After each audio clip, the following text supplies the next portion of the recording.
So before I get into this double review of Nanatsu no Taizai, aka The Seven Deadly Sins, episode 6 and 7, I just gotta say, fuck whoever, if it is indeed Netflix, whoever the fuck licensed this shit that basically took away any opportunity of Crunchyroll or any of the legit ones from subbing it, fuck you, because you really are fucking up the hype for Nanatsu no Taizai. I mean, last week I couldn't even do the review because it came out so late and I had so many other things to do. And then this week it just came out at the nick of time that I caught it late as hell on Sunday night. And it's like, if we had this from Crunchyroll, we would be having it straight up right as it comes out in Japan. So really, whoever did this and they're holding on to it, if it's indeed Netflix, seriously, fuck you, because it's bullshit when a series like this, you gotta constantly wait and wonder, am I even gonna be able to watch this? And yeah, but let's go.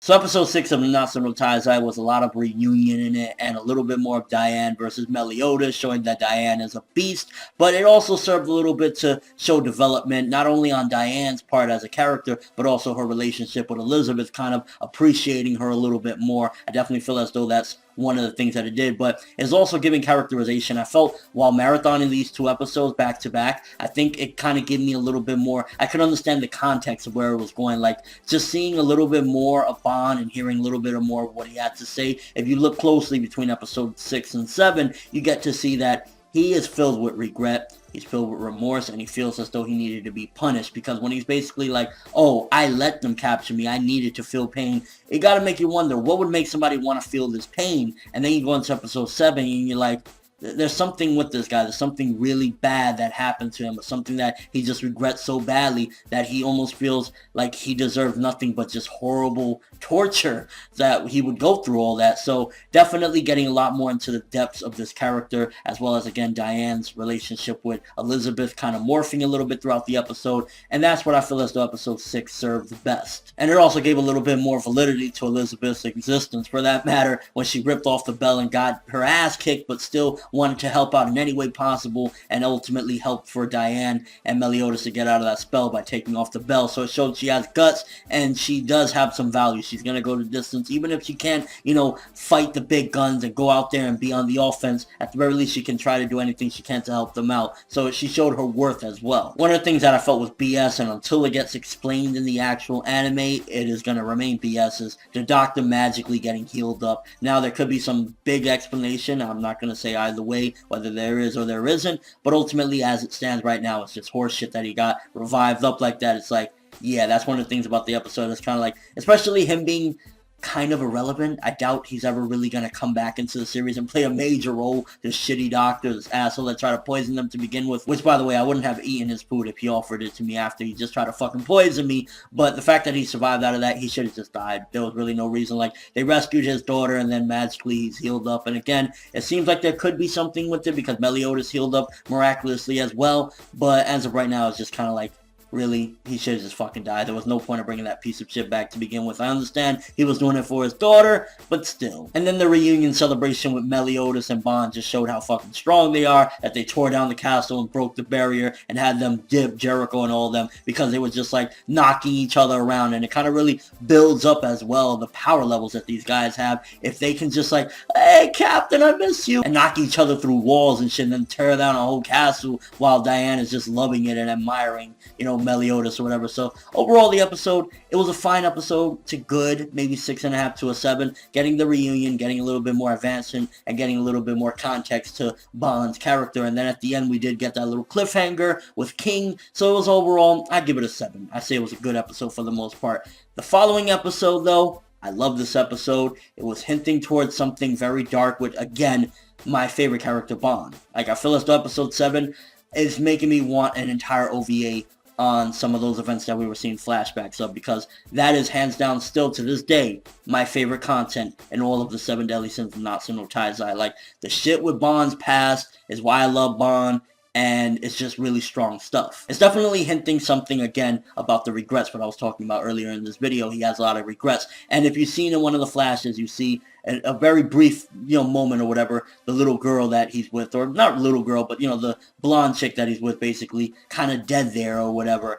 and it's making you wonder, okay, what happened to lead to that? And ultimately just kind of one of the lines that Bond said in this episode, in episode 7, where he's basically, and I'm going to butcher it because I can't remember it exactly, but I just remember when I read it in the manga and when I saw it in this episode, and I like the way they're doing it a little bit differently, kind of morphing it in. I still want a full-on episode showing all of this, or even an OVA or whatever, but when he said the line, the reason why I want to be immortal and last this long and go on is, and in the manga it was better as well, I feel, but life is shitty, basically.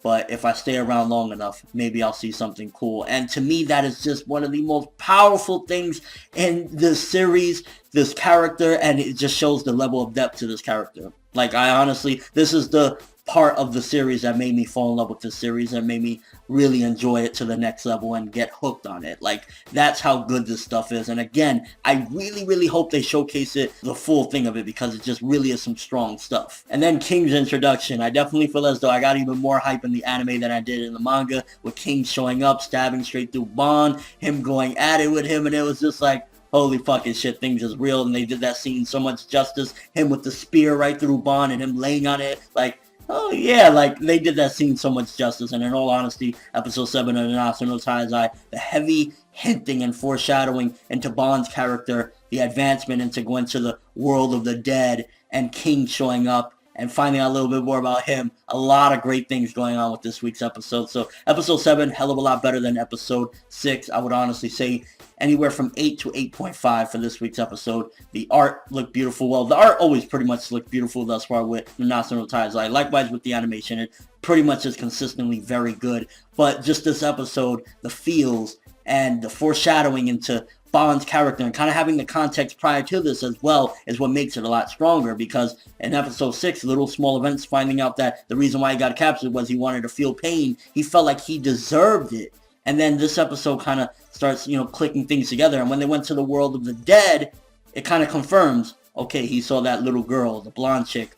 That means she died at some given point. What happened? Is that part of his sin? And the fact that King is coming after him with a grudge. So many great things about this episode. Yeah, I think 8.5 for this week's episode, episode 7. It was very good stuff. It was just like, if only they show the whole thing. If they show the whole thing, I probably would have given this a 10. If they show the full extent of his backstory, it's just that goddamn good that it's 10 out of 10 worthy. But seriously, bro, like, King, you need to grow them balls. Kind of look like Omaida when you're in that older state.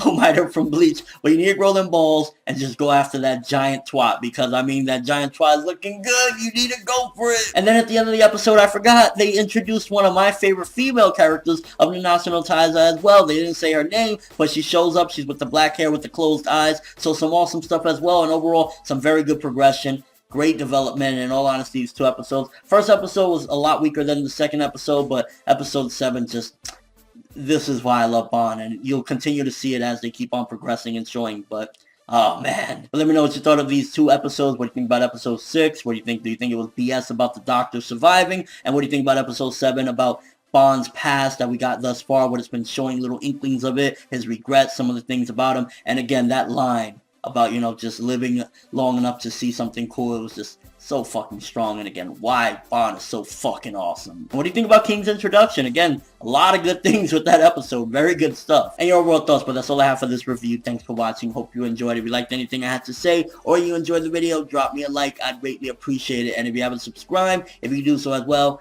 that'd be awesome. I'm ForneverWorld, and as always, people, hopefully I'll be able to talk about some more Taizai if they keep on subbing it, because whoever licensed it, you're fucking dick for making us wait on these episodes for what you've done, because, like, seriously, Taizai is awesome. Have an awesome day, people.